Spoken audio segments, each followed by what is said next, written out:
కర్ణసూత్ర భూమిక మంగళవారం పారాయణ. ఓం శ్రీ గురుభ్యో నమః. ఆత్మౌపమ్యేన సర్వత్ర సమం పశ్యతి అర్జున. సుఖం వా యది వా దుఃఖం సయోగి పరమో మతః. అర్జున, ఏ యోగి సుఖదుఖ ప్రసంగములన్నిటి అందునూ కూడా ఇతరులను తన వలనే చూచుకొనునో, అనగా పరుల కష్టములను తనవిగానే భావించి సానుభూతితో చేతనకు సహాయమనర్చునో అతడే యోగులలో ఉత్తమోత్తముడు. భగవానుడు వ్యక్తి యొక్క మోక్షమునేగాక సంఘ శ్రేయస్సును కూడా సదా దృక్పథమందు ఉంచుకొనినట్లు గీతయందెల్లెడల కాననగును. తాను ఆత్మానుభూతి నుండి తరించుటయే కాక లోక వ్యవహారములందు పరుల కష్ట సుఖములను తనవిగానే భావించి ఇతరుల ఎడల ఎట్లు ప్రవర్తించవలెనో అట్లే తాను ఇతరుల విషయమై వర్తించుట గీత యొక్క ఆశయము. ఆత్మానందమందు నిమగ్నుడై తనను ప్రపంచమును మరిచియుండు యోగి కంటే సంఘశ్రేయమును కాంక్షించుచు ఇతరుల మేలుకై పాటుపడు యోగి సర్వోత్కృష్టుడు. ఆత్మానుభూతి గలవానికే ఆత్మోపమ్య దృష్టి అలవడును. అట్టివానికి విశ్వమానవ సౌభ్రాతృత్వము ఆకాశ సౌధము కాక ఆచరణ సాధ్యమగును. ఒకానొకప్పుడు హరివినాయక సాఠే అనువాడు వ్యాపారమునందు మిగుల నష్టము పొంది శారీరక మానసిక వ్యధలు అధికము కాగా అశాంతితో జీవించుట దుర్లభమని ఎంచి ఇచ్చోటికైనను ఇల్లు విడిచి పోవనెంచిన సమయమున శ్రీ సాయీసుని మహిమల విని వారిని ఆశ్రయించి శాంతిని పొందనించి క్రీస్తు శకము 1917లో షిరిడీ చేరెను. శ్రీ సాయిని దర్శించినంతనే అశాంతి నశించిన వాడే కొంత తృప్తుండయ్యెను. శ్రీ సాయి సమక్షమున గురుచరిత్ర పారాయణ చేయ సంకల్పించి 1 వారము దినములలో పూర్తి గావించెను. పూర్తి అయిన నాటి స్వప్నమున శ్రీ సాయి గురుచరిత్ర గ్రంథమును చేతనిడుకొని తనకు బోధించుచున్నట్టులా గాంచెను. అంతనాతడు తను పొందిన దృశ్యమునకెంతయో ఆనందముంది మరునాడు మసీదునకు పోయి బాబాను దర్శించి బాబా సన్నిధిని గల కాకాసాహెబ్ దీక్షితులకు తన స్వప్న వృత్తాంతము తెలిపి తాను ఆ పారాయణ ఇంకనూ చేయవలెనో లేదో బాబానడిగి తెలుసుకొమ్మనెను. దీక్షితు బాబాను అడుగా, సరే, గురుచరిత్ర మరి 1 వారము పఠింపవలెననియు దానివలన అతడు మేలును పొందుననియు భగవంతుడు కూడా ప్రీతి చెందుననియో పలికెను. ఆ సమయమున బాబా కాళ్ళు పట్టుచుండిన హేమాద్రి పంతు అచట నుండెను. అతని మనమున సఠే 1 వారము సాయి సన్నిధిని గురుచరిత్ర పఠించినంత మాత్రముననే అతనికి బాబా అనుగ్రహమున స్వప్నమున గోచరించి బోధించిరనియు తను 7 వత్సరములుగా బాబాను సేవించుచున్నను తనకే విధములైన అనుభవములు గాని బాబా యొక్క బోధలు గాని లభ్యము కాలేదేయని చింతింపదొడంగెను. సర్వహరి నివాసియగు సాయి వాని అంతర్గతమునగల ఊహనిరింగి వానికి తగు రీతిని బోధింపనించి శ్యామా వద్దకేగి వాని వద్ద నుండి 15 రూపాయలు తీసుకుని వానితో కొంత తడవు ముచ్చటించి రమ్మని పలికెను. బాబా ఆజ్ఞానుసారము హేమాద్రి పంతు శ్యామ ఇంటికేగెను. అప్పుడే శ్యామ స్నానమాచరించి మసీదునకు చన ఉద్యక్తుడగుచుండెను. అట్టితరి హేమాద్రి పంతును గని, హారతి సమయమున ఇటులేల వచ్చితివి, అన్యమనస్కుడుగా ఉంటివేమి అని ప్రశ్నించి కూర్చుండపెట్టి తాంబూలమును సంగి తాను వస్త్రములు ధరించి వత్తునని లోనికి పోయాను. హేమాద్రి పంతు నిత్యము ఏకనాథ భాగవతమును పారాయణ చేయువాడు. నాటి పారాయణ పూర్తి చేయలేకపోయాను.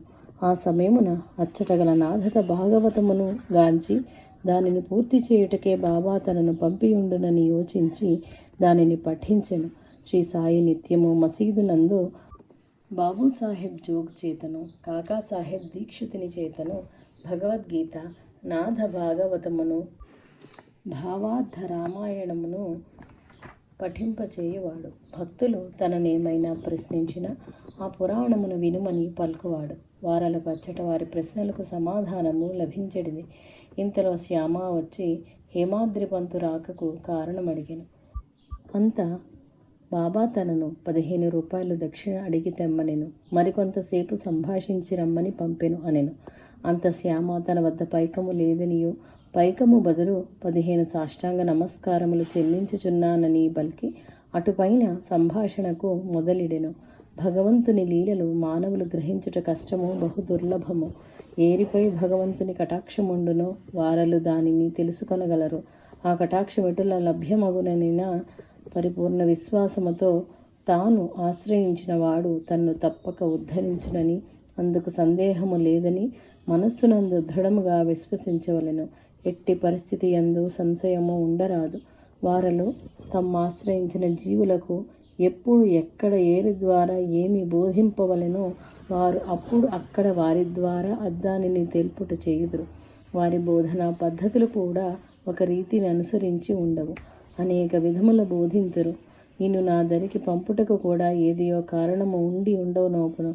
ఒకానొకప్పుడు రాధాబాయి దేశ్ముఖ్ నామె బాబా వద్ద మంత్రోపదేశమును తదితర విషయములు ఎన్నో గ్రహింప సంకల్పించి వచ్చి ఉండెను. బాబా ఆమెను చూచి చూడనట్లు ఊరకుండెను.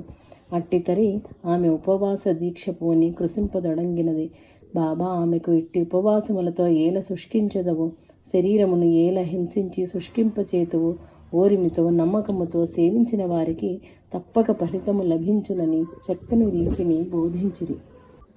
ఇట్లని శ్యామ తెల్పగానే సఠే విషయమై తనకు కలిగిన భావనను గ్రహించి తనకు బోధించుటకై ఇచ్చటికి పంపినని గ్రహించెను. వెంటనే వారిరువురు హారతి సమయముగుటచే మసీదునకు పోయిరి. అంత హేమాద్రి పంతున శ్యామ ఏమని పలికినాడనెను. అచ్చటి విషయములెల్లా బాబాకు తెలిపి తన సంశయమును బాసి శాంతుడనైనానని పలుకుచు బాబా పాదములపై వాలి మొక్కెను. అంత బాబా వానికి ఈ విధమున బోధించిరి. నీవు నిష్కామ కర్మల చేయుచు సర్వజీవరాశుల యందును భగవంతుని ధ్యానింపుము.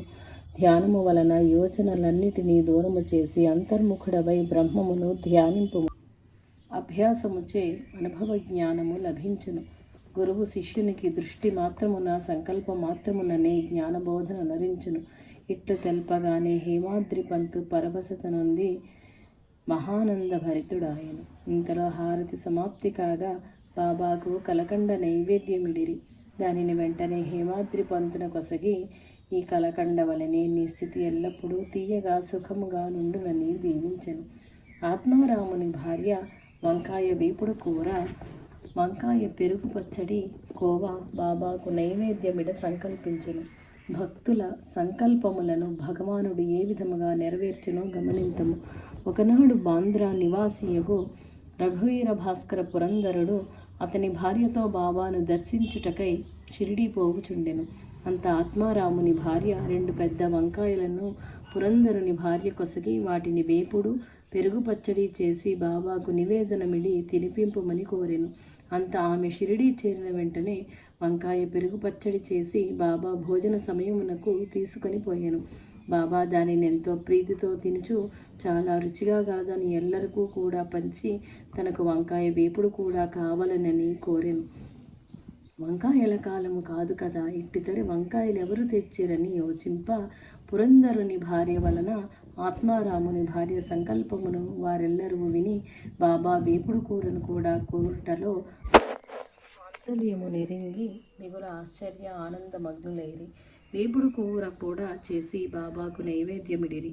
క్రీస్తు శకం 1915లో డిసెంబర్ నెలలో గోవింద బలరాం మంకడ్ తన తండ్రి ఉత్తర క్రియల జరుపు నిమిత్తము షిరిడీ పోవచ్చు ఆత్మారాముని ఇంటికేగెను. అంత ఆత్మారాముని భార్య బాబాకేది అయినను అతని ద్వారా పంపుదమని ఇల్లంతయు వెదుక నైవేద్యమిడిన కోవా మాత్రము లభ్యమాయెను. దానినే ప్రేమతో ఆమె గోవిందుని ద్వారా బాబాకు పంపెను. గోవిందుడు షిరిడీ చేరి తండ్రి పోయిన విచారముతో అన్యమనస్కుడై కోవాను బసయందు మరచి బాబాను దర్శింపనేగెను. అంత బాబా అతనిని తనకేమి తెచ్చితివని అడిగాను. అతడు ఏమియో తేలేదని బదులిడెను. అంత బాబా, నీవు వచ్చినప్పుడు ఆత్మారాముని భార్య నా కొరకు మిఠాయినియలేదా అని ప్రశ్నించ గోవిందునకు ఆమె ఒసగిన కోవా జ్ఞప్తికి వచ్చి దానిని పర్విడిచని తెచ్చి బాబా కొసంగా దానిని ఎంతయో ఆతృతతో ఆరగించిరి. ఈ విధంబున బాబా ఆమె సంకల్పమును పూర్తి చేసెను. ఒకప్పుడు హాజీ సిద్దిక్ ఫాకే అనే మహమ్మదీయుడు అతి భక్తియుతుడు షిరిడీ చేరి బాబాను దర్శించి సేవింపగోరెను. కానీ బాబా వాణ్ణిని 9 మాసముల వరకు మసీదునందు పాదము పెట్టనీయలేదు. అతడు మక్కా మదీనా యాత్రలు చేసి ఉండెను. బాబా తన నిందుల కోటలా ఉపేక్షించుచున్నాడో తెలియక ఓరిమితో చావడి పక్కగల జాగాలో బస చేసెను. కొందరు బాబాకు సన్నిహితుడగు శ్యామ ద్వారా బాబా దరికి ఏగవచ్చునని బలికిరి. అంత శ్యామ ద్వారా ప్రయత్నించెను. శ్యామ బాబా దరికేగి ఆ ముదుసలి హాజీని ఏల రానియవని బాబాను ప్రశ్నింప, భగవదాజ్ఞ లేనిదే సమయము రానిదే నేనేమి చేయగలనని పలుకుచు ఆ హాజీ దరికి పోయి వానిని బావి వద్ద గల సన్నటి త్రోవకు రాగలడేమో కనుగొనమని పంపెను.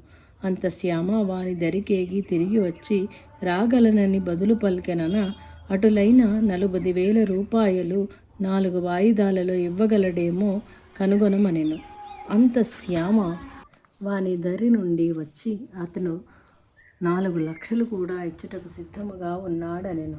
అటులైన నాడు మసీదునందు కోయబడు మేకమాంసము కావలనేమో కనుగొనమనెను. అంత అతడు బాబా కొలంబలోని ఒక కణమైనను చాలునని పలుకుచున్నాడని బదులిడెను. అంత బాబా ఉగ్రుడే తన కొలంబా మొదలగు వానిని విసరివైచి హాజీ వద్దకేగి వానిని బిగ్గరగా తిట్టుచు, ఏమి భక్తుని వలె నటించుచున్నావు? మహనీయుని వలె ఎంతయో ఎరింగిన వాని వలె నటించుచున్నావు. ఇటులనే ఖురాన్ను పఠించి మక్కా మదీనా యాత్రలు చేసి ఉంటివా? నన్ను గ్రహించలేక ఉంటివా అని పలికి చోటు నుండి చెనెను. అటుల బాబా పలుకుటచే ముదుసలి హాజీ మిగుల వ్యధ నొందిన వాడైనను బాబా తప్పక కరుణించునను విశ్వాసముతో అచటనే ఓరిమితో ఉండెను. ఇంతలో బాబా 2 బుట్టల మామిడి పండ్లను 55 రూపాయలను తెచ్చి హాజీ చెంత నుంచి వానిని ఎంతయో ప్రేమతో ఆదరించి నాటి నుండి తన పక్కన కూర్చుండబెట్టుకొని భుజింపజేయుచు వానికి ధనము కూడా అప్పుడప్పుడు వసంగుచు వానిని తన ఆప్తునిగా గైకొనెను. బాబా యొక్క ఈ విచిత్ర వైఖరిని కనుగొన ఏరికిని సాధ్యము కాకుండెడిది. సహనమును పరీక్షించుటకే బాబా అటుల వనర్చినాడని వారలు భావించిరి. పంచభూతములను బాబా స్వాధీనమును ఉండెడివి. ఒకనాటి సాయంకాలము షిరిడీ యందు పెను తుఫాను సంభవించెను. గాలివాన మిక్కుటమై ఎల్ల జీవరాశియు మసీదునందు చేరను. వారలు తుఫానును తట్టుకొనజాలకుండిరి. బాబాను ఆ ఆపద నుంచి కాపాడమని ప్రార్థించిరి. అంత బాబా వారిపై కరుణ చూపి మసీదు ముందుకు వచ్చి బిగ్గరగా, ఆగు ఆగు, నీ కోపము తగ్గించి నెమ్మదించుమనిరి. కొలది నిమిషములలో గాలివాన తగ్గి ప్రశాంత వాతావరణము ఏర్పడెను. షిరిడీ అందరి జీవులెల్లరూ సంతోషించిరి. ఒక పరి మిట్ట మధ్యాహ్నము ధునియందరి మంటలు విపరీతమై పైకప్పును చేరుచుండిరి.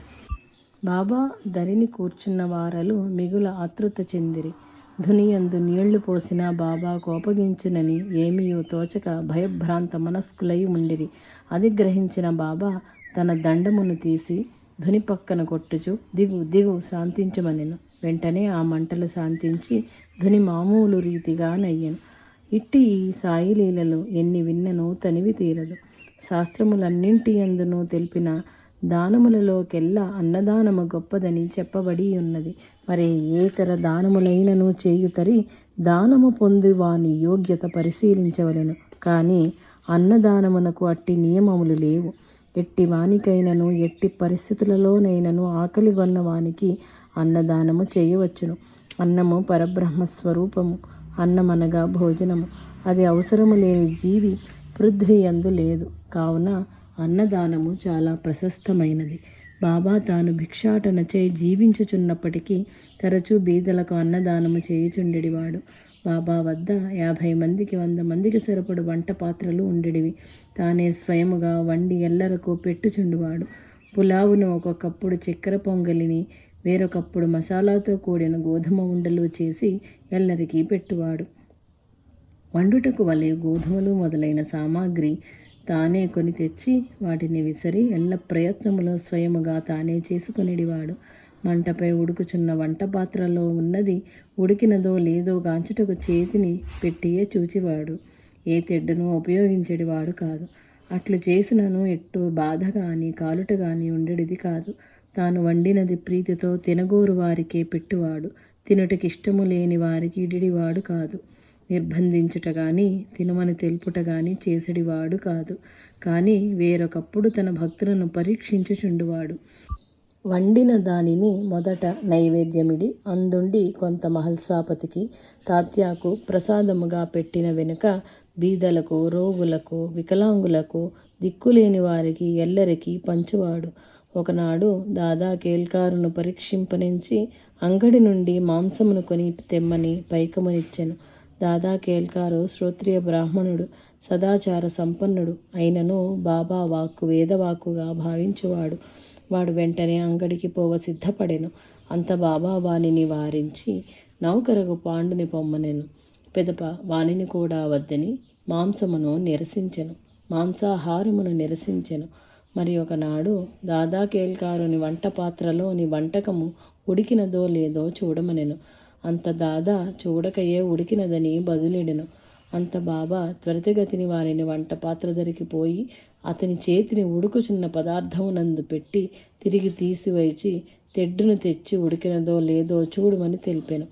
అన కాంచకయే అసత్యము పలికినందులకు వానిని శిక్షించినప్పటికీ వెంటనే వానికి అంతకు 2 రెట్లు అధికమైన ప్రేమతో చేరదీసెను. ఒకప్పుడు షిరిడీలో కలరా విపరీతముగా ఉండుటచే పంచాయతీ వారు గ్రామంలోనికి కర్రల బండి రారాదనియో మేకలను కోయరాదనియో శాసించిరి. సర్వ జగత్తులను శాసించు సాయినాథునికి ఏ శాసనములు పనికిరావు. ప్రజలెల్లరూ కట్టెలు లేక ఎంతయో బాధపడుచుండిరి. అంత బాబా ధుని కొరకు కట్టెలు కావలెనని కట్టెల బండిని మసీదుకు తెప్పించెను. బాబాను శాసించుట ఏరితరము, ఎవ్వరునూ ఏమియో అనజాలక మిన్నకుండిరి. బాబాకు ఇవి ఎల్లా మూఢాచారముగా తోచుటచే వాటిని వ్యతిరేకించెను. బాబా మసీదు అందరిది అగుటచే అచ్చటి కట్టెలను ఎల్లరూ ఉపయోగించుకొనిరి. అతి హీన దశలో ఉన్న మేకను ఒకడు మసీదుకు కొని తెచ్చెను. అట్టి తరి బాబా ధరిని బడే బాబా మాలిగాం ఫకీరు పీర్ మహమ్మద్ ఉండెను. ఈతనిని బాబా మిక్కిలి గౌరవించువాడు. తన పక్కన కూర్చుండబెట్టుకొని మొదట చిలుమును అతడు పీల్చిన వెనుక బాబా పీల్చెడివాడు. భోజన సమయమున తన పక్కన కూర్చుండబెట్టుకొని పిదప తాను భుజించువాడు. దక్షిణ రూపమున వచ్చిన పైకము నుండి దినమునకు 50 రూపముల చొప్పున బాబా ఈతనికి ఇచ్చుచుండువాడు. వాడెచ్చోటికైన నూచన సమయమున 100 అడుగుల వరకు వెంట చని వానిని సాగనంపి వచ్చడివాడు. వారిరువరి అనుబంధము అంత హెచ్చు అయినది. అట్టి వానిని పిలిచి ఆ మేకను ఒక్క వేటున వధింపుమనెను. బాబా అతడు అనవసరముగా జీవహింస నేల చేయవలయునని ఊరకుండెను. ఆ వెనుక శ్యామను వధింపుమనెను. శ్యామ కత్తి కొరకై రాధాకృష్ణమాయి ఇంటికి చని తెచ్చెను. కత్తిని మేక చంపుటకని ఎరింగి ఆమె వెంటనే దానిని కొనిపోయెను. మరి ఒక చోటనుకు కత్తికై పోయి ఎంతకూ రాకుండెను. ఆ వెనుక కాకాసాహెబ్ దీక్షితుని వంతు వచ్చెను. దీక్షిత్ వెంటనే వాడాలోకి పోయి కత్తిని తెచ్చి బాబా తెలిపిన వెంటనే నరుకుటకు సిద్ధముగా నుండెను. కాక ఛాందస బ్రాహ్మణుడు, జీవహింసన ఏమియో ఎరుంగనివాడు. అయినను బాబా వాక్యములకు తిరుగులేదని నిస్సంశయ హృదయుడై ఉండెను. వానిని వెంటనే నరుకుమని ఆజ్ఞాపించిరి. అతడు నరుకుటకు సిద్ధము కాగా ఆగుమని బలికి, బ్రాహ్మణుడవై ఉండి మేకను చంపుటకు సిద్ధపడితివే, ఎంతటి దుర్మార్గుడవు, పాపభీతి లేదా అని పలుక అతడు కత్తిని దించి ఇట్లనెను: మీరలు తెలుపునది అక్షరాల పాటించుటయే కాని దాని మంచి చెడుగులతో నాకు సంబంధము లేదు. గురుని ఆజ్ఞను వెంటనే పాలించుటయే కర్తవ్యమని భావించి తిని అని బదులు తెలిపెను. అంత బాబా తానే ఆ మేకను చంపెదనెను. దానిని చంపుటకు టకియా అను స్థలమునకు కొనిపోవుచుండా మార్గమధ్యమున అది తనంతట తానే మరణించెను. ఇచ్చట ఈ వింత చర్య వలన 3 రీతులకు శిష్యులను చూపి ఉండిరి. 1. ఉత్తమ శిష్యుడు. ఈతడు గురుడు తెలిపినది మంచియా చెడియా అని కానీ మరే యాచన కానీ చేయక తెలిపిన వెంటనే అనగూర్చును. 2. మధ్యముడు. ఈతడు గురుడు తెలిపినది మంచియా చెడా అని యోచించి ఆ వెనుక చేయును. అధమ శిష్యుడు. ఈతడు గురువాక్యములను ఉల్లంఘించును. శ్రీ సాయి ఇట్టి చమత్కారములకు సన్నివేశములచే ఎల్లరకు ఎల్ల విషయముల బోధించువాడు. నైజాం జిల్లా యందలి నాందేడ్ పట్టణమునందు రత్తంజీ షాపూర్జీ వాడియా అను అతడు కలడు. అతడు అధిక ధనవంతుడు, ధర్మబుద్ధి గలవాడు. బీద సాధల యందు చాలా దయ కలిగి ఎల్లరకు తోడ్పడుచు కాలము గడుపుచుండువాడు. ఎంత సంపద ఉన్నను ఎన్ని సద్గుణములు ఉన్ననో అతనికి సంతతి లేనందున మిగుల వ్యధనొందుచుండువాడు. అనేకులకు జ్యోతిష్కుల వలన తనకు సంతాన యోగము లేదని ఎరింగి మిగుల బాధనొందుచుండువాడు. మహానుభావులు సేవించిన వారి దయచే సంతతి కలుగగలదని ఎంచి అనేకులను సత్కరించి సేవించి అనేకుల దరికేగి పలు వ్యధలనొందెను. ఎల్లరూ ఇతడు భాగ్యశాలి, అతనికి ఎట్టి చింతలు లేవని భావించడి వారలు. అప్పటిలో ప్రతి ఊరును శ్రీ సాయి లీలలు గానము చేయుచు తిరుగు దాసుగణుని కీర్తన విని అతనిని కలుసుకొనెను. వానితో పరిచయము వృద్ధి చెందిన వెనుక రత్తంజీ తన మనోవ్యధ నెరింగించెను. అంత దాసుగను దీనికై విచారింప పని లేదనియో దయామయుడు కరుణాళువు అయిన సాక్షాత్ పరాత్పరుండగు సాయి అతని కోర్కెను తప్పక తీర్చునని పలికి వానిని షిరిడి అనిపెను. భార్యాభర్తలు ఇరువురు పలు రకములకు భక్ష్యములను, పండ్లను, పూలను, పూలమాలలను గైకొని భక్తి ప్రపత్తులతో షిరిడి చేరి బాబాను దర్శింపనేగిరి. దూరము నుండియే వీరిని గాంచి బాబా పర్విడిచని ఎదురేగి అతి ప్రేమతో వానిని కౌగలించుకొని ఎంతయో కాలము నుండి పరిచయస్తుని మాదిరి కుశల ప్రశ్నలు వైచి లోనికి కొనిపోయాను.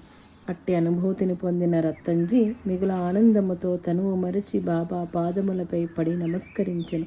భార్యాభర్తలు ఇరువురు బాబాకి ఇరుపక్కలా కూర్చుని ఫల పుష్పాదులను సమర్పించి బాబా పాదములొత్తుచుండిరి. వారిడిన పండ్లయందు 4 పండ్లని ఎంచి ఆమె ఒడియందు ఎంచి వీటిని భుజింపుము, నీకు 4 కుమారులు కలుగగలరని దీవించెను. వారి మనమునందలి కోర్కెను వ్యక్తము చేయకుండగానే బాబా వారిని సంతానవంతులు గమ్మని దీవించినంతనే భార్యాభర్తలు ఇరువురు ఆశ్చర్య ఆనందమున మునింగిరి. ఆనందమున బాబాను అనేక విధముల సేవించి 5 రూపాయలు దక్షిణ యసంగా మనమున అందించెను. ఇంతలో వానిని తనకు ₹1 ఒక్కవేళ మాత్రమే దక్షిణ వసంగమని 5 రూపాయలలో మిగిలిన ₹3 14 అణాలు అంతకు ముందే తనకు ముట్టెనని తెలిపెను. తానదే ప్రథమము బాబాను దర్శించుట. ఇంతకు ముందే ఎటుల తన దరి నుంచి గ్రహించిరాయని యోచించుచు బాబా అనుజ్ఞను ఊది ప్రసాదములను గైకొని స్వగృహంబునకేగెను. షిరిడి ఎందెల్ల విషయములో రత్తంజీ దాసుగణువుకు వివరించి బాబా నా వద్ద నుంచి ముందుగానే ₹3 14 అణాలు గైకుంటిననిది, అదే నాకు అర్థము కాలేదు అనిను. పిదప బాగా యోచించిన వెనుక తాను షిరిడి పోవుటకు ముందు రోజున నాందేడ్ అందలి మౌలీ సాహెబ్ గారిని తాను సత్కరించినట్టులా ఆ దినము ఖర్చు సరిగ్గా ₹3 14 అణాలు అయినట్టు జ్ఞప్తికి వచ్చి శ్రీ సాయి సర్వాంతర్యామి సర్వరూపుడని గుర్తించి ఆనందించెను. బాబా ఆశీర్వాద ఫలముచే వారికి చాలా సంతానము కలిగియు 4 కుమారులు మాత్రమే దక్కిరి. వారు ధనికుల గుటచే షిరిడీ యందు నివసించుటకు ఒక బసను నిర్మించుకొనిరి. బాబా తన దరికి వచ్చు వారి నుంచి దక్షిణ కొనిడివాడు. కొందరికి తానే అసంగువాడు. యోగీశ్వరులకు ధనముతో పని ఏమి అని భావించవచ్చును. ప్రథమున బాబా ఏది ధరిని ఏదియూ తీసుకునేవాడు కాదు. ఒకవేళ ఇచ్చినచో బీదలకు పంచెడివాడు. రాను రాను తన వద్దకు వచ్చేడి వారి పూర్వజన్మముల రుణముల నెరింగి వారి వారి వద్ద నుండి పైకమును గొని ఏరి కొసంగవలెనో ఎంత యొసంగవలెనో అంతంత వారి వారికి పంచి ఇచ్చుచు వారలను రుణ విముక్తులను చేయుచుండివాడు. భగవంతుని గాని మహనీయులను గాని దర్శింపబోనప్పుడు రిక్త హస్తములతో పోరాదని ఎల్లరూ బాబాకు దక్షిణ సమర్పింప ఎవరి వద్ద నుంచి ఎప్పుడు ఎంత కొనవలెనో అంతే కొనిడివాడు. తక్కువ అయినచో తిరిగి తిరిగి అడుగుచుండువాడు. ఒక పరి గణపతిరావు బోడా అను నాతడు బాబా దరికేగను. వానిని మాటి మాటికి దక్షిణ అడగజొచ్చెను. అంత అతడు తన వద్ద గల ధనసంచిని బాబా వద్ద ఖాళీ చేసెను. నాటి నుండి వాని జీవితమున ధనమునకు లోటు లేకుండెను. ఒక పరి ప్రొఫెసర్ సికే నార్కేని ₹15 దక్షిణ నిమ్మని. అంత నాతడు తన వద్ద ఏమీయూ లేదనెను. అంత బాబా నీ వద్ద ధనము లేదని తెలియను కానీ నీవు పఠించు యోగ వాసిష్టము నుండి నాకు దక్షిణ వసంగుమనెను. బాబా దక్షిణ అనగా ఒక్క ధనమే కాదని ఏదైనా పఠించిన వినిన వాటి నుండి కూడబెట్టి మనస్సు అందు భద్రపరిచిన వాటిని ఆచరణ యందు ఇడుట అని అర్థము. ఒక్కమారు బాబా తర్కట్ భార్యను ₹6 దక్షిణ ఇమ్మనెను. ఆమె వద్ద పైకము లేకుండుటచే బాబాకు దక్షిణ ఇయ్యలేకపోతిని అని చింతింపదొడంగెను. అంతా ఆమె భర్త ఆమెతో, బాబా కోరునది ధనము కాదు, నీలో దాచి కూడపెట్టి ఉంచిన కామ క్రోధ లోభ మోహ మద మాత్సర్యంబులనడి షడ్వికారంబులను త్యజింపుమని పలికిరి అని తెలిపెను. అంత బాబా అదెల్ల సత్యమనెను. వేరొక మారు సాఠేగారికి బాబాచే తాకబడి పవిత్రత చేయబడిన రూపాయిని పూజయందు ఇడుకొనవలెనని కోరిక జనించెను. తన మిత్రుడొకడు షిరిడీ పోవుచుండ వానిచే 1 రూపాయిని పంపెను. ఆ మిత్రుడు బాబాను దర్శించి దక్షిణ యసంగెను. ఆ వెనుక సాఠే ఇచ్చిన రూపాయిని బాబా చేత నుంచెను. అంత బాబా ఆ రూపాయిని పలుమార్లు పైకెగరవేచి తిరిగి దానిని సొంతదారునికిమ్మని ఇచ్చివేశెను. సాఠేను సుఖశాంతులతో ఆనందముగా జీవింపుమనము, మాకేమీ అక్కరలేదని తెలుపమని ఊదీని కూడా అతనికి ఇమ్మనమని ఇచ్చి పంపిరి. తిరిగి గ్వాలియర్ చేరి మిత్రుడకు సాఠేకు జరిగిన ఉదంతమంతయో వివరించి తెలిపి ఆ రూపాయను ఊది ప్రసాదమును వసంగెను. సాఠే బాబా తన మనమునందలి కోర్కెను గ్రహించి దానిని నెరవేర్చెనని మిగుల ఆనందించెను. కొండకు నాడు వామను నార్వేకర్ అను నాతడు బాబా దరికేగెను. 1 రూపాయిని బాబా కొసంగి దానిని పవిత్రము చేసి బాబా యొసగిన పూజయందుంచి పూజించవలెనడి ఊహ తోచెను. ఆ రూపాయకు ఒక పక్క సీతారామ లక్ష్మణులు, వేరొక పక్క దాసాంజనేయుడు చిత్రములు కలవు. బాబా దానిని పరీక్షించి తన వద్ద భద్రపరచెను. అంతశ్యామ బాబా దరికేగి నార్వేకరుని భావనను తెలుపుచు వానికి ఆ రూపాయిని అసంగమనెను. అంత బాబా దానిని వానికి ఇయ్యనని పలుకుచు దానిని వాడు పొందవలెనన్న 25 రూపాయలనీయవలెననెను. అంత నార్వేకరు 25 రూపాయలను తెచ్చి బాబా ముందు ఉంచెను. అంత తిరిగి బాబా ఇట్లనెను, దీని విలువ 25 రూపాయల కన్నా హెచ్చు అని పలుకుచు దానిని శ్యామాధరిని భద్రపరిచి పూజింపమని తెలిపాను. బాబా ఎవరికి ఏమి ఒసగునో ఏరును తెలుపచాలకుండిరి. అదియుంగాక అటుల కాదనటుకు కూడా ఏరికి ధైర్యము లేకుండెను. అందుచే బాబా వాక్కునే వేదవాక్కుగా పాలించెడివారు. క్రీస్తు శకము 1916లో మదరాసు భజన సమాజము కాశీయాత్రకు పోవుచు మార్గమధ్యమునందు శ్రీ సాయిబాబా గలరనియో వారు తమ వద్దకు వచ్చి వారికి ధనము కూడా యొసంగుచుందురనియో విని వారెల్లరూ షిరిడీ చేరిరి. ఆ సమాజమునందు రామదాసి పంతోననాతడు, అతని భార్య, కుమార్తె, కోడలు కూడా ఉండిరి. అతని భార్య మిక్కిలి పవిత్ర హృదయము కలది, అత్యంత భక్తి శ్రద్ధలు కలది, శ్రీరాముని ఆరాధించుచుండెడిది. మిగిలిన 3 ధనమునందు మిక్కిలి వ్యామోహము కలిగి ఉండి వారు ధనము నిమిత్తమే బాబా దరికి చేరిరి. వారెల్లరూ బాబాను చేరి చక్కగా భజన గావించిరి. ఆ మరునాడు హారతి సమయమందు అతని భార్యకు బాబా శ్రీరాముడిగా దర్శనమిచ్చెను. ఆమె ఆనందాతిరేకమున తాగాంచిన దృశ్యమును భర్తకు తోడివారలకు తెలిపెను. వారల ఆమెను పరిహసించిరి, భ్రమనందితివని పలికిరి. అయినను ఆమె తన విశ్వాసమును వీడక బాబాను అత్యంత భక్తి ప్రేమలతో సేవించదొడంగెను. ఆమె భర్తకు ఆ మరునాడు ఒక విచిత్రమైన స్వప్నం అనుదించెను. అతడొక పట్టణమున పోలీసులచే బంధింపబడి జైలునందు ఉంచబడెను. ఆ కారాగారమున కావల బాబా నిలువంబడి ఉండిరి. అంత బాబా వానితో, నీవొనర్చిన కర్మ ఫలమును నీవే అనుభవించుచుంటివి, ఇది అనుభవించిన కానీ తీరదనెను.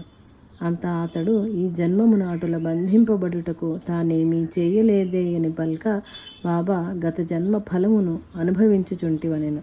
అంత అతడు, నిన్నాశ్రయించిన నా కర్మలన్నీయూ పటాపంచలగును కానీ ఇంకనూ కర్మ ఏమి అని పలికెను. అంత బాబా, అట్టి విశ్వాసమే నీకు కలదేని కనులు మూయమనెను. బాబా యందు తనకు పరిపూర్ణ విశ్వాసము కలదని పలికి కనులు మూయినంతలో అతడు బంధ విముక్తుడయ్యాను. కానీ రక్షక భటులు రక్తసిక్తులై పడియుండిరి. అంతనాతడు మిగులు భయపడుచు బాబా దశగాంచెను. అంత బాబా వానితో, నీవు ఇప్పుడు బాగా పట్టుబడితివి, పై అధికారులను నీపే నేరము మోపి నిన్ను తప్పక బంధింతురనెను. అంత రామదాసి పంతు మిక్కిలి పశ్చాత్తాపమును పొంది తన నేరములెల్లా క్షమించి తనను రక్షింపుమని ఎంతయో దీనముగా ప్రార్థించెను. అంత బాబా, ఇప్పటి నీ మానసిక పరిస్థితికి మునుపటి దానికి మార్పుగలదాయని ప్రశ్నించెను. అతడు మిక్కిలి వినయ విధేయతలతో తానిప్పుడు నిజముగా తెలుసుకొంటినని ఆర్తితో వేడుకొనుచుంటినని పలక, వానిని కనులు మూయమని వానిని బంధ విముక్తిని చేసి యథాస్థితికి తెచ్చెను. అంత బాబా అతని శిరముపై చేయినిడి ఏమి వలయునో కోరుకొమ్మనిరి. అతడు తన గురువగు రామదాసుని చూడకోరుచున్నాను అనెను. బాబా తానే రామదాసై వానికి దర్శనమిచ్చెను. ఆ పిదప అతడు బాబాను, మీరు వృద్ధుల వలె గోచరించుచున్నారని పలుక, అటులైన నాతో పరుగుడు అని పలుకుచు వాయువేగమున పర్వెత్తదొడంగిరి. అంతలో స్వప్న దృశ్యము పోయెను. ఇది ఎల్లా గుర్తుకు తెచ్చుకొని తన మనమునందలి సంశయముల బాసి బాబాను పరిపూర్ణముగా విశ్వసించదొడంగెను. పరమేశ్వరుని దరిని, మహాత్ముల దరిని ఆశింపవలసినది ధన ధాన్యాదులు కావని గుర్తించెను. మసీదుకేగినప్పుడు బాబా 2 రూపాయల మిఠాయిని 2 రూపాయల దక్షిణ వానికొసంగి, నీ జీవితంబున ఎప్పుడు ఏ లోటు లేకుండా ఉందువని ఆశీర్వదించెను. ఆ వెనుక బాబాను అనేక విధముల సేవించి బాబా అనుజ్ఞగొని సుఖముగా తీర్థయాత్రలెల్లా ముగించుకొని బాగుగా ధనార్జనయం కూడా చేసి సుఖజీవనము గడిపిరి. క్రీస్తు శకము 1917 సంవత్సరములో అప్పాసాహెబ్ కులకర్ణి అనునాతడు ఠాణాకు బదిలీ చేయబడెను. అతడనేకుల ద్వారా సాయి లీలల విని ఉండెను. వానికి బాలాసాహెబ్ భడే అనునాతడు బాబా చిత్రపటమునొక దానిని వసంగెను. కులకర్ణి అనుదినము శ్రద్ధతో ఆ పటమును చందన పుష్పాదులతో నక్షించుచు నైవేద్యమిడి సేవించుచు సాయిని దర్శించవలెనని మిగులు కోరుచుండెడివాడు. ఒకనాడు 10 దినముల పర్యటనకై టాంగాను గైకొని పయనమైపోయెను. ఆనాటి మధ్యాహ్నము 12 గంటలకు వారింటికొక ఫకీరు వచ్చెను. వారిని గాంచగానే కులకర్ణి భార్య, మీరు షిరిడి సాయిబాబా గారాయని ప్రశ్నించెను. అంత బాబా తాను భగవంతుని సేవకుడనని వాని యోగక్షేమములు అరుగుదెంచి తినని పలికి దక్షిణ అడిగెను. ఆమె 1 రూపాయిని వారికిచ్చి నమస్కరింప వారొక ఊది పొట్లమును సంగి దానిని పూజయందుంచి పూజింపమని పలికి ఆశీర్వదించి వెడలిపోయెను. అచ్చట పర్యటనకై చెనిన కులకర్ణి గుర్రము జబ్బుపడుటచే సాయంత్రమునకే ఇల్లు చేరి భార్య వలన ఆనాటి సంఘటన విని తాను వారిని దర్శింపజాలకపోతిని అని తానే ఉండిన 10 రూపాయల నొసంగియుండెడి వాడననియు పలికి వెంటనే వారిని వెతుకుటకు బయలుదేరెను. అతడు ఆహారము కొనకయే బయలుదేరుటచే ఆ ఫకీరు ఎచ్చటను కానరాలేదు. ఆ వెనుక అతడింటికేకి భుజించి తిరుగ తన మిత్రుడకు చిత్రవుయను వానిని వెంటనిడుకొని వెదుకచనెను. మార్గమధ్యమున వానికొక ఫకీరు తన దశ కరుగుదెంచుటగాంచెను. ముఖలక్షణములో భార్య తెలిపిన రీతి ఉండుటచే వారేయని అనుకొనున్నంతలో ఆ ఫకీరు వానిని దక్షిణ ఇమ్మనెను. అతడు 1 రూపాయి నొసగా తిరిగి అడుగుచు అతని యొద్ద నుండి 9 రూపాయలు వసూలు చేసెను. ఇంకనూ 1 రూపాయి కావలనెను. అంత అతడా ఫకీరును ఇంటికి పిలిచి తన యొద్ద గల 10 రూపాయల నోటును వసంగెను. ఆ ఫకీరు అతని దరి నుంచి అంతకు ముందు గైకొన్న 9 రూపాయలను వసంగి వానిని ఆశీర్వదించి చనెను. అతడా వెనుక బాబా మహిమను తెలుసుకొని జీవితాంతము ధనమునకు లోటు లేక జీవించెను. హరిభవ కారుణికు అనునాతడు క్రీస్తు శకం 1917లో దహన నుండి షిరిడీకి గురు పౌర్ణమి నాడు పోయి బాబాను సర్వలాంఛనములతో పూజించి వస్త్రమున నొసంగి దక్షిణ నొసంగి మరలిపోవచ్చు. 1 రూపాయి కూడా బాబాకి వసంగిన బాగుండును అనుకునేను. కానీ వెనుకకు మరలిపోవట ఎందులకని అటులనే దహనకు బయలుదేరెను. మార్గమధ్యమున నాసిక్లో కాలారాముని దర్శింపనేగెను. అచ్చటగల నారసింగ మహారాజు తన శిష్యులనెల్లా విడిచి వీని దరికేగి వాని చేయి పట్టుకొని 1 రూపాయి నాకిమ్మని పలికెను. అంత కారణికుడు మిగిలిన ఆశ్చర్యముతో తాను బాబాకీయదలుచుట బాబా ఈ రూపమును తన వద్ద నుండి గ్రహించుటకు ఆశ్చర్యమును ఆనందమును పొందినవాడాయను. బాలభువసుతారన్నాతడు మిక్కిలి భక్తి తత్పరుడు. ఎల్లప్పుడూ భజన సంకీర్తన ధ్యానమందు ప్రీతి కలిగి ఉండేవాడు. అతడు ప్రథమున క్రీస్తు శకం 1917లో శ్రీ సాయిబాబాను దర్శింపనేగెను. అతనిని నవయుగ తుకారాం అని పిలుచుచుండెడివారు. అతడు ప్రప్రథమున శ్రీ సాయిని దర్శించగానే శ్రీ సాయి ఈతనితో 4 వత్సరముల నుండి పరిచయము అని పలికెను. బాలబువ మిగుల ఆశ్చర్యముతో ఎందుల కటుల పలికిరాయని యోచించగా తాను 4 వత్సరముల క్రితము బొంబాయినందు శ్రీ సాయిబాబా పటమును గాంచిన విషయము జ్ఞప్తికి అరుగుదెంచెను. శ్రీ సాయి సర్వాంతర్యామి అనియో సర్వజ్ఞుండనియో గుర్తించెను. అతడు మిగుల ఆనందముతో శ్రీ సాయి లీలలను మననము చేయుచుండువాడు. ఆయన పరాత్పరుండని గుర్తింపజేయుటకు పటమునకు తనకు భేదము లేదని తెలుపుటకే అటుల పలికెనని ఆనందించెను. బాంద్రా యందు రఘునాథ్ టెండూల్కర్ వాని భార్య సావిత్రిబాయి టెండూల్కర్ అనువారలు బాబా భక్తులు కలరు. ఆమె బాబా లీలలను మరాఠీ భాషలో 100 అభంగములుగా చేసి నిత్యము సాయిని కీర్తించుచుండెడిది. వారి కుమారుడు టెండూల్కర్ వైద్య విద్యను అభ్యసించుచు పరీక్షకు పోవుటకు సంశయించుచుండెను. అనేకులకు జ్యోతిష్కులు వానికి పరీక్షయందు ఉత్తీర్ణుడవు కాజాలవని మరుచటి సంవత్సరము పరీక్షకు కూర్చొనమని తెలుపుటచే అతడు పూర్తిగా అధైర్యము నుండి చాలా విచారగ్రస్తుడాయను. అట్టితరి సావిత్రిబాయి షిరిడీకేగి బాబాను దర్శించి కుమారుని విషయమై ప్రస్తావించెను. బాబా ఆమెతో నా యందు నమ్మకముంచి పరీక్షకు కూర్చొనుమును, తప్పక ఉత్తీర్ణుడు కాగలడు, వానిని ఏ గ్రహములు ఏమియో చేయజాలమని తెలిపెను. ఆ మాట విని తన కుమారునకు తెలుప అతడు ధైర్యమును పొంది పరీక్షకు కూర్చునెను. బాగుగా వ్రాసెను. కానీ 2వ పరీక్షయగో నోటి పరీక్షకు సంశయముతో పోవ ఇచ్చగించకుండెను.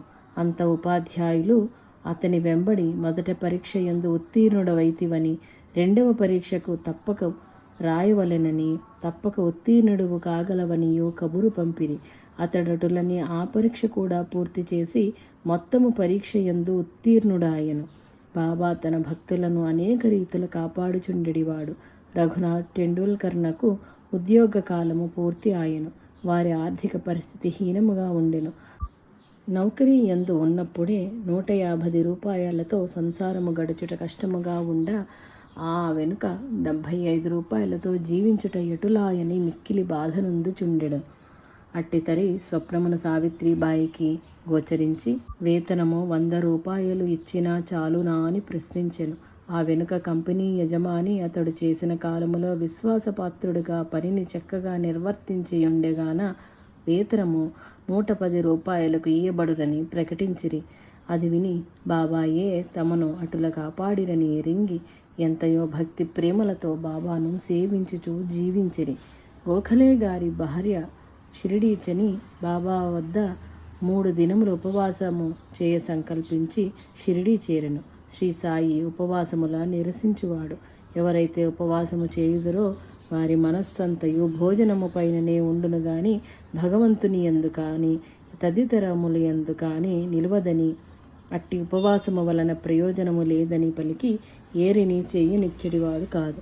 గోఖలే గారి భార్య ఉపవాస సంకల్పమెరింగి ఆమెను పిలిచి నేనేరిని ఉపవాసము చేయనియనని దాని వలన ప్రయోజనము లేదని తెలుపుచు నాడు హోళీ పండుగ గుటచే దాదా కేల్కారు ఇంటికి చని బొబ్బట్లు చేసి ఎల్లరకు నిడి నీవు కూడా తినమని తెలిపెను.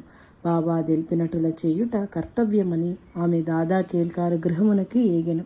అతని భార్య వండుటకు వీలు కాకుండుటచే బాబా తెలిపిన రీతిని బొబ్బట్లు వండి ఎల్లరకు పెట్టి తా తినెను. పూనా నివాసియగు అంబేద్కర్ బాబా భక్తుడు. అబ్కారీ డిపార్ట్మెంట్లో 10 సంవత్సరములు పనిచేశాను.